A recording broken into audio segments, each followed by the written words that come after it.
Hello दोस्तों, the final leap पे आपका बहुत बहुत स्वागत है। हम फाइनल लीप पे आपके लिए लाए हैं बहुत ही ज़बरदस्त तरीके से इस साल 2025-26 के स्टूडेंट्स के लिए एक ज़बरदस्त सेशन, जिसमें हम जानेंगे कि किस तरह से accounts, business studies and economics का किस तरह से सिलेबस को कंप्लीट किया जाता है एंड इसके अलावा किस तरह से 95 प्लस मार्क्स लाया जाता है। तो बेसिकली हम लोग टारगेट कर रहे हैं 95 प्लस मार्क के लिए पूरे साल का एक पूरा सिलेबस कवर करेंगे। तो चलिए दोस्तों, आज हम स्टार्ट करते हैं पहले चैप्टर से, फंडामेंटल ऑफ पार्टनरशिप। आज हम इस चैप्टर में क्या क्या कवर करने वाले हैं, तो देखिए, सबसे पहले हम कवर करेंगे जो आपका इंट्रोडक्शन ऑफ पार्टनरशिप है वो, then feature of partnership, then partnership deed, फिर करेंगे main component of partnership deed, उसके बाद rules applicable in the absence of partnership deed and who can be a partner in a partnership firm. आप अंत तक बने रहें, आपके सारे जितने भी ये टॉपिक, थ्योरी पोर्शन के जो टॉपिक है, ये सारे कवर हो जाएंगे। इसमें हम दोनों बोर्ड की बात करेंगे, जिसमें हम सीबीएसई और state board. Basically state board में बहुत सारा थ्योरी पोर्शन पूछा जाता है, तो उन बच्चों के लिए काफ़ी हेल्पफुल रहता है। बाकी सीबीएसई बोर्ड के लिए जो केस स्टडीज़ बेस्ड क्वेश्चन होते हैं, उसके अकॉर्डिंग ये थ्योरी काफ़ी हेल्पफुल होती है। तो चलिए देखते हैं कि किस तरह से क्या इंट्रोडक्शन है, पार्टनरशिप होता क्या है, एंड बाकी की सब चीज़ों को हम डिस्कस करते हैं। चलिए सबसे पहले बात करते हैं इंट्रोडक्शन ऑफ पार्टनरशिप। पार्टनरशिप होता क्या है, तो बात करते हैं कि व्हाट इज़ पार्टनरशिप। तो दोस्तों याद रखिए कि सिंपल सी बात है, जब आप यहाँ पर एक डेफिनेशन भी देख पा रहे होंगे जिसमें लिखा हुआ है कि when two or more partners, when two or more persons agree to share profits and run a business together, it is called partnership. अब इसका हम एक डेफिनेशन तैयार करते हैं कि हो क्या सकता है। चलिए देखते हैं। सीधी सीधी बात है, आई थिंक थोड़ा मार्कर का साइज़ बड़ा कर लेना चाहिए, जिससे आपको भी देखने में ईजी हो और आपको भी बेहतर ढंग से समझ में आ सके। When two or more persons are mutually agree to share profits।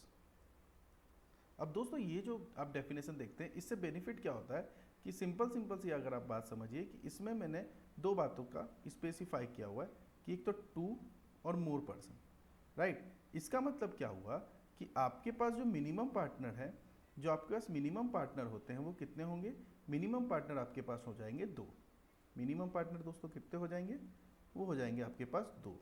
जबकि जब हम मोर में जाते हैं तो यहाँ पे बात आती है मैक्सिमम, मीन्स मैक्सिमम पार्टनर आपके पास कितने होना चाहिए। तो देखिए मैक्सिमम पार्टनर के लिए ऐसे कोई पार्टनरशिप का अलग से कोई रूल नहीं है, पर इंडियन कंपनीज एक्ट 2013 ने कुछ चीज़ें स्पेसिफाई की हैं, जिसमें उसने दो बिजनेस के अलग अलग बात किया है। पहला जनरल बिजनेस, अगर कोई जनरल बिजनेस मतलब नॉन बैंकिंग बिजनेस की बात हम करें उसके लिए, और एक होता है बैंकिंग बिजनेस। इन दोनों के लिए अलग अलग रूल बताए हैं। जनरल बिजनेस की में आप 50 पर्सन्स तक ऐड कर सकते हैं, मतलब 50 पार्टनर्स इसमें हो सकते हैं, जबकि बैंकिंग बिजनेस के लिए केवल 20 पार्टनर्स को आप अपॉइंट कर सकते हैं, या आप पार्टनर्स बन सकते हैं 20 लोगों के साथ। तो इस बात को ध्यान रखिएगा, ये एक इंपॉर्टेंट पॉइंट भी बन जाता है, ठीक है।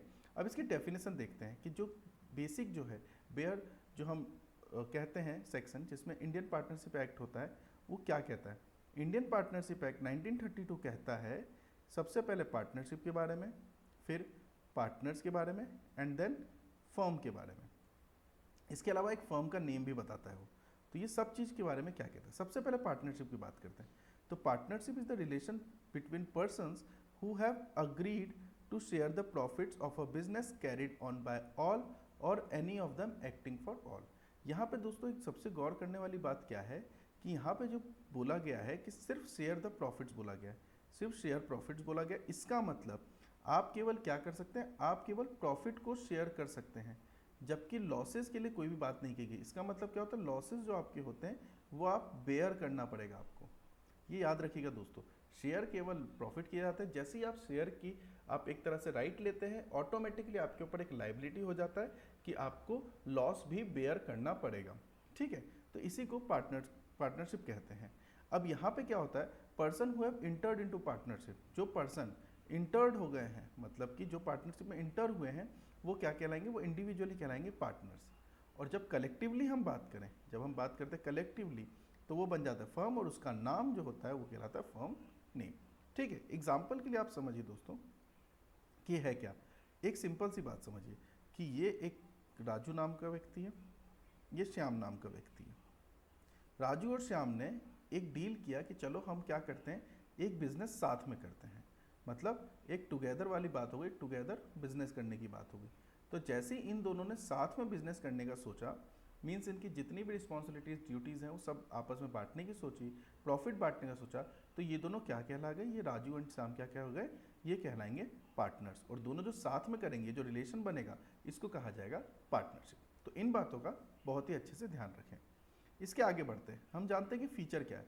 तो दोस्तों फीचर के लिए आप सिंपल सी बात याद रखिए, ये जो हमने इसमें लिखा हुआ, when two or more persons are mutually agree to share profits, बस इसी से रिगार्डिंग करके हम बना लेंगे इसके फीचर। कैसे, तो देखिए सबसे पहले हम क्या देखते हैं, टू और मोर पर्सन, जैसा कि हमने डेफिनेशन में लिखा था, फिर mutual agreement, then profit sharing and liability of partner. ये सबसे इंपॉर्टेंट पॉइंट हो जाता है इसमें, liability of partners. Liability of partners के लिए याद रखिए दोस्तों क्या होता है, यहाँ पे दो बातें हैं। एक बोलता है इंडियन पार्टनरशिप एक्ट 1932 और एक बोलता है लिमिटेड लायबिलिटी पार्टनरशिप एक्ट 2008। जो इंडियन पार्टनरशिप एक्ट है वो बोलता है कि पार्टनर्स की जो लायबिलिटी है वो होगी अनलिमिटेड लायबिलिटी। दैट मीन्स अगर कभी फर्म किसी क्रेडिटर का पे नहीं कर पाता है तो जो पार्टनर्स हैं उनके असेट को सेल करके उन क्रेडिटर को पेमेंट किया जाएगा, और इसके अलावा जो भी अमाउंट बचेगा वो डिस्ट्रीब्यूट किया जाएगा। जबकि एलएलपी एक्ट जो है, means limited liability partnership act जो है, वो कहता है कि पार्टनर्स की जो लायबिलिटी होगी वो होगी लिमिटेड। मीन्स अगर कोई क्रेडिटर का पैसा नहीं चुका पाते हैं फर्म, तो किसी भी पार्टनर का पर्सनल असेट को नहीं छुआ जाएगा। जितना भी असेट फर्म का है, जो फर्म के नाम रजिस्टर्ड असेट है, केवल उसी को सेल किया जाएगा एंड देन उसी पैसे से उन क्रेडिटर का पे किया जाएगा। मतलब पर्सनल किसी भी पार्टनर के ऊपर कोई भी प्रेशर नहीं बनता है। ये दोस्तों याद रखिएगा, सीए फाउंडेशन का बहुत इंपॉर्टेंट एक्ट बनता है। जब आप सीए फाउंडेशन करते हैं तो आपको ये अलग अलग एक्ट पढ़ना पड़ता है बिजनेस लॉ में। Indian partnership act 1932 and limited liability partnership act 2008, ये दोनों याद रखिएगा दोस्तों, इससे आपको आगे हेल्प होगा। इसके बाद हम बात करते हैं पार्टनरशिप डीड की, कि पार्टनरशिप डीड होता क्या है दोस्तों। तो सबसे पहले तो ये देखिए आप, ये इस टाइप की जो आपको देखते हैं ना, ये जितनी भी चीज़ें आप देख रहे हैं, इस टाइप का एक डॉक्यूमेंट बनता है जिसके अंदर क्या करते हैं पार्टनर्स, अपना क्या करते हैं पार्टनर्स, अपने सारे राइट्स, ड्यूटीज़, रिस्पॉन्सिबिलिटी सबके सब लिखते हैं। तो बेसिकली बात क्या है, इतना समझिए आप कि जो पार्टनरशिप डीड होता है इसका क्या मतलब होता है। डीड जो होता है उसका मतलब होता है अ रिटर्न एग्रीमेंट। अ रिटर्न एग्रीमेंट मतलब एक ऐसा एग्रीमेंट जो कि क्या हो, रिटर्न बेसिस पे हो। अगर ये ओरल है तो ये डीड नहीं कहलाता है। हाँ, तो इसका मतलब क्या हुआ, ओरल अगर होता है तो ये डीड नहीं बनता है। पर क्या ओरल कर सकते हैं, ओरल बेसिकली क्या ओरल डीड तैयार किया जा सकता है, तो बिल्कुल किया जा सकता है। क्योंकि सिंपल सी बात है, ये जो पार्टनरशिप डीड है, अब दो दोस्त आपस में मिले, उन्होंने बात किया कि चलिए हम एक पार्टनरशिप फर्म ओपन करते हैं। उन दोनों ने मिलकर एक फर्म ओपन किया, दोनों ने डिसाइड कर लिया चलिए ठीक है, जो भी हमारा पार्टनरशिप होगा हम उसके हिसाब से प्रॉफिट शेयर करेंगे। ठीक है, अब इसमें क्या हुआ कि इन्होंने अपने हिसाब से रूल्स एंड सब कुछ बना लिया, तो इसके लिए कोई उन्होंने रिटर्न एग्रीमेंट नहीं तैयार किया। अब इनके बीच जितने दिन तक समझदारी बनी रहेगी, जितने दिन तक ये लोग साथ में काम करते रहेंगे बिना कोई डिस्प्यूट के, तब तक अच्छी बात है। जिस दिन डिस्प्यूट आएगा उस दिन प्रॉब्लम्स आ सकती है। इसका मतलब क्या है, जो पार्टनरशिप डीड है वो बेसिकली बनाया जाता है to settle disputes among the partners. सबसे पहली लाइन तो यही होती है कि मतलब एक जितने भी डिस्प्यूट्स होते हैं उसको सेटल करने के लिए, उसका जो पार्टनर के बीच में डिस्प्यूट होते हैं उनको सेटल करने के लिए एक पार्टनरशिप डीड तैयार किया जाता है। तो क्वेश्चन होता है कि ये बनाता कौन है, तो सिंपल सी बात है, it is created by the partners, rules for the partners, rules for the partners and responsibilities and duties of partners। तो दोस्तों ये बेसिकली आपको याद रखने की बात क्या है कि यहाँ पे आपको याद रखना है कि ये क्या है, कि सिर्फ 3 वर्ड को याद रखिए, created by, rules for the and responsibilities and duties, ये 3 बातें याद रखिए। तो इससे क्या है, बाकी के पीछे पार्टनर्स आपको लगाना है। तो बेसिकली पार्टनरशिप डीड क्या हुआ, partnership deed is a written agreement which is prepared for the settlement of the dispute among the partner, and it is created by the partners, rules for the partners and responsibilities and duties of the partners. It is an optional document. partnership deed क्या है, optional document है। क्यों? क्योंकि सीधी सीधी बात ये कहता है कि आप ओरल भी बात कर सकते हो और रिटर्न भी, लेकिन ओरल में आप पार्टनरशिप डीड नहीं कहते हैं, बस ये याद रखिए। बस जब रिटर्न होगा उसी को ही हम पार्टनरशिप डीड कहेंगे। ठीक है दोस्तों, तो इसका एक बार डेफिनेशन भी हम चेक कर लेते हैं कि क्या कहता है एक्चुअल में, जो बुक कहता है वो डेफिनेशन क्या कहता है। Partnership deed comes into existence as a result of agreement among the partner. क्या है, एग्रीमेंट अमंग द पार्टनर्स की बात करें। The agreement can be either oral or written. The partnership act does not require that agreement must be in writing.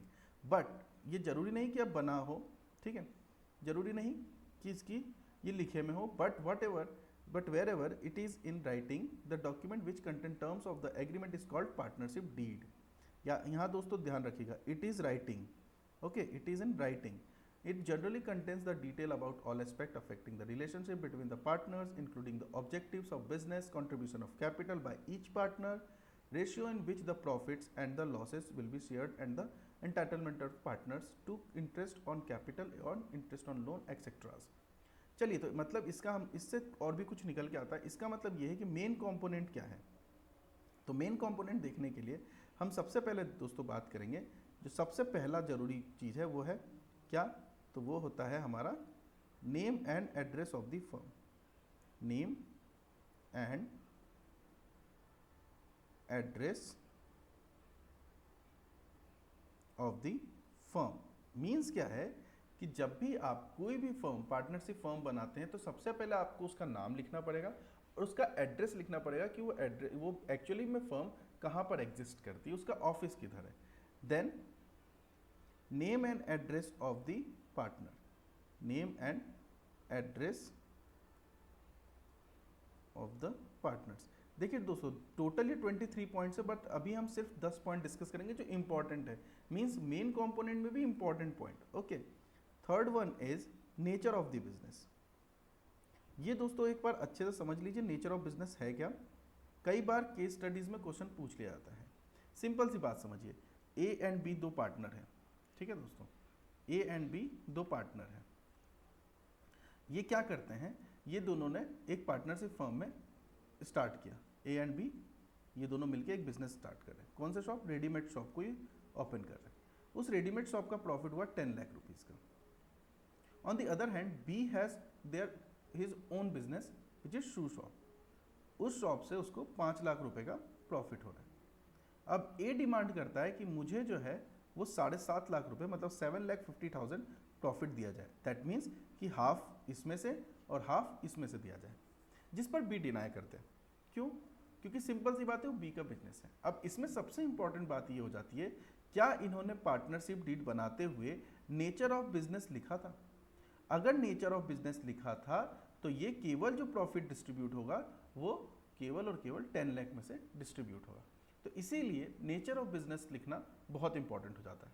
Question कुछ इसी type से frame करके आता है वर्ड प्रॉब्लम के साथ, जिसे आपको समझना होता है। So next point is capital of the partner.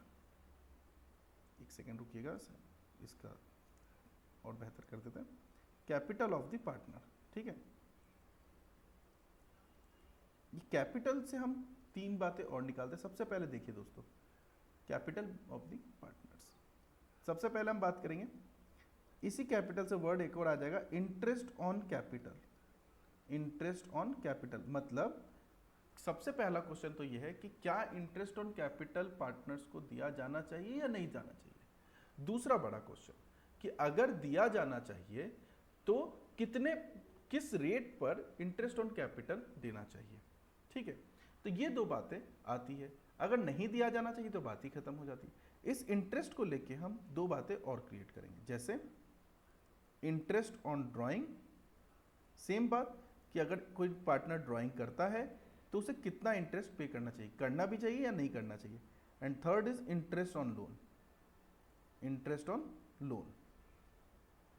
अब इसी कैपिटल से एक और चीज निकल के आता है which is called profit sharing ratio, profit sharing ratio.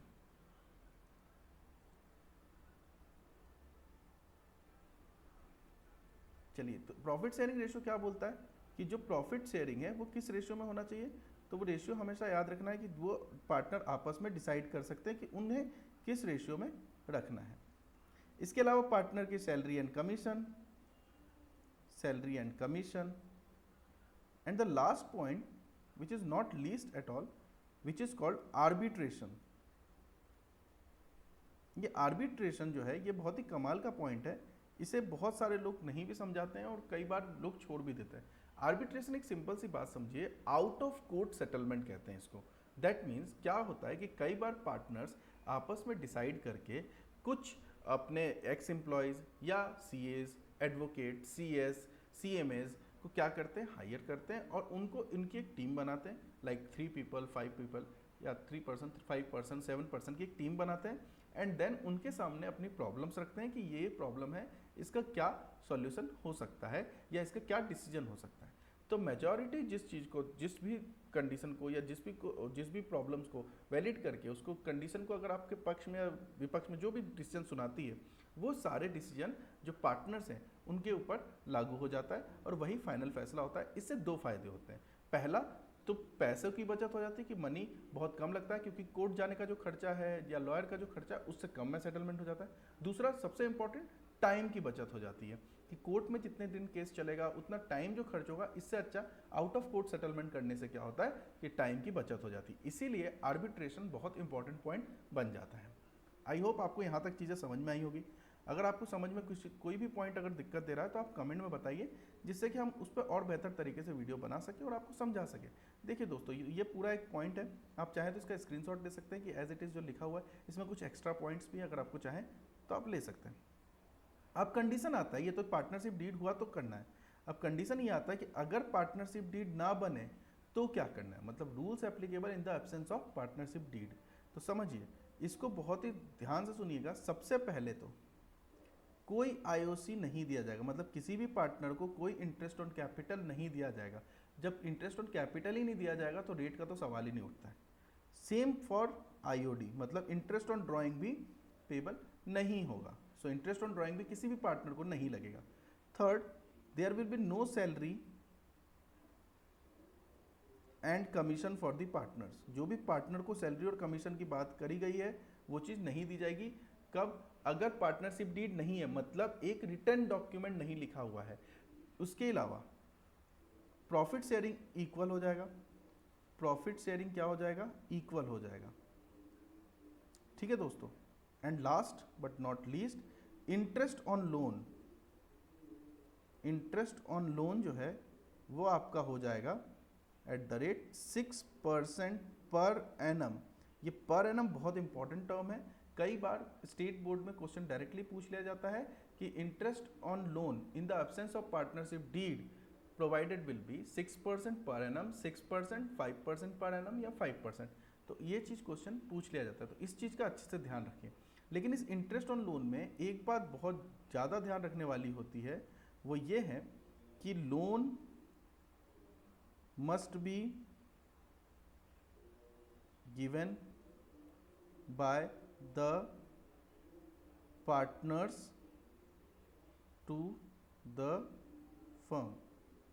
Okay, यहाँ पे पार्टनर का फर्म को लोन देना जरूरी है। और ये सब बातें लिखी कहाँ है, फिर क्वेश्चन आता है ये सब बातें लिखी कहाँ है। तो ये सब बातें लिखी है इंडियन पार्टनरशिप एक्ट 1932। मतलब अगर आपसे कोई क्वेश्चन पूछता है in the absence of partnership deed what rules are applicable, तो आप लिखेंगे according to Indian partnership act 1932 these rule will be applicable in the absence of partnership deed. There will be no IOC, no IOD, no salary and commission of partners, profit sharing ratio will be equal, and interest on loan which is given by the partner to the firm at the rate 6% per annum। कई बार specially CBSE board के बच्चे ध्यान दें कि कई बार question का इसमें घुमा के पूछा जाता है कि अगर फर्म ने पार्टनर को लोन दिया है तो क्या कोई इंटरेस्ट लगेगा, तो नहीं दोस्तों, उसमें कोई भी इंटरेस्ट नहीं लगता है। आई होप आपको यहाँ तक क्लियर हो रहा होगा। अगर कुछ भी प्रॉब्लम आए तो आप हमें बता सकते हैं। Next is who can be a partner, कौन पार्टनर बन सकता है ना पार्टनरशिप फर्म। तो बेसिकली इसमें 3 रूल हैं। सबसे पहला तो कोई भी व्यक्ति जो 18 प्लस हो, मतलब जो मेजर पर्सन हो जिसका एज जो है वो क्या हो 18 प्लस हो, वो क्या कर सकता है, वो पार्टनर बन सकता है। दूसरा, साउंड माइंड होना चाहिए, मतलब कोई क्रेजी पर्सन या लुनेटिक पर्सन या किसी तरह का कोई पागल व्यक्ति या कोई नशे में कोई पार्टनर बना है, इस टाइप का कोई भी व्यक्ति नहीं होना चाहिए। क्लियरली साउंड माइंड होना चाहिए, जो पूरे होशो हवास में हो, बेसिकली हिंदी में, उस तरह का व्यक्ति बन सकता है। एंड थर्ड इज नॉट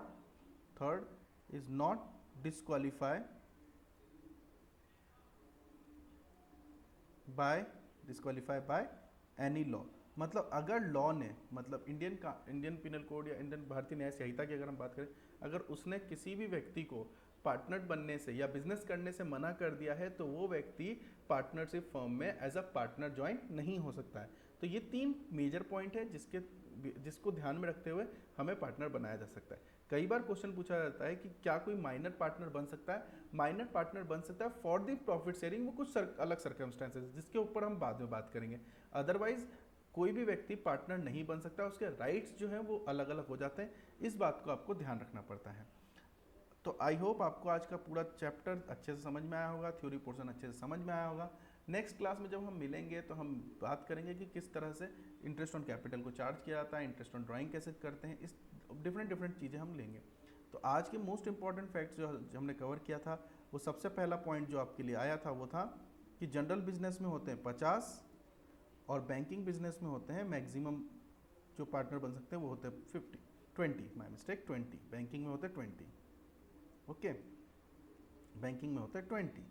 इसके अलावा नेक्स्ट पॉइंट क्या है कि पार्टनरशिप डीड जो है वो क्या है, partnership deed is an optional document. क्या है, ऑप्शनल डॉक्यूमेंट है, ये कंपलसरी नहीं है, मैंडेटरी नहीं है।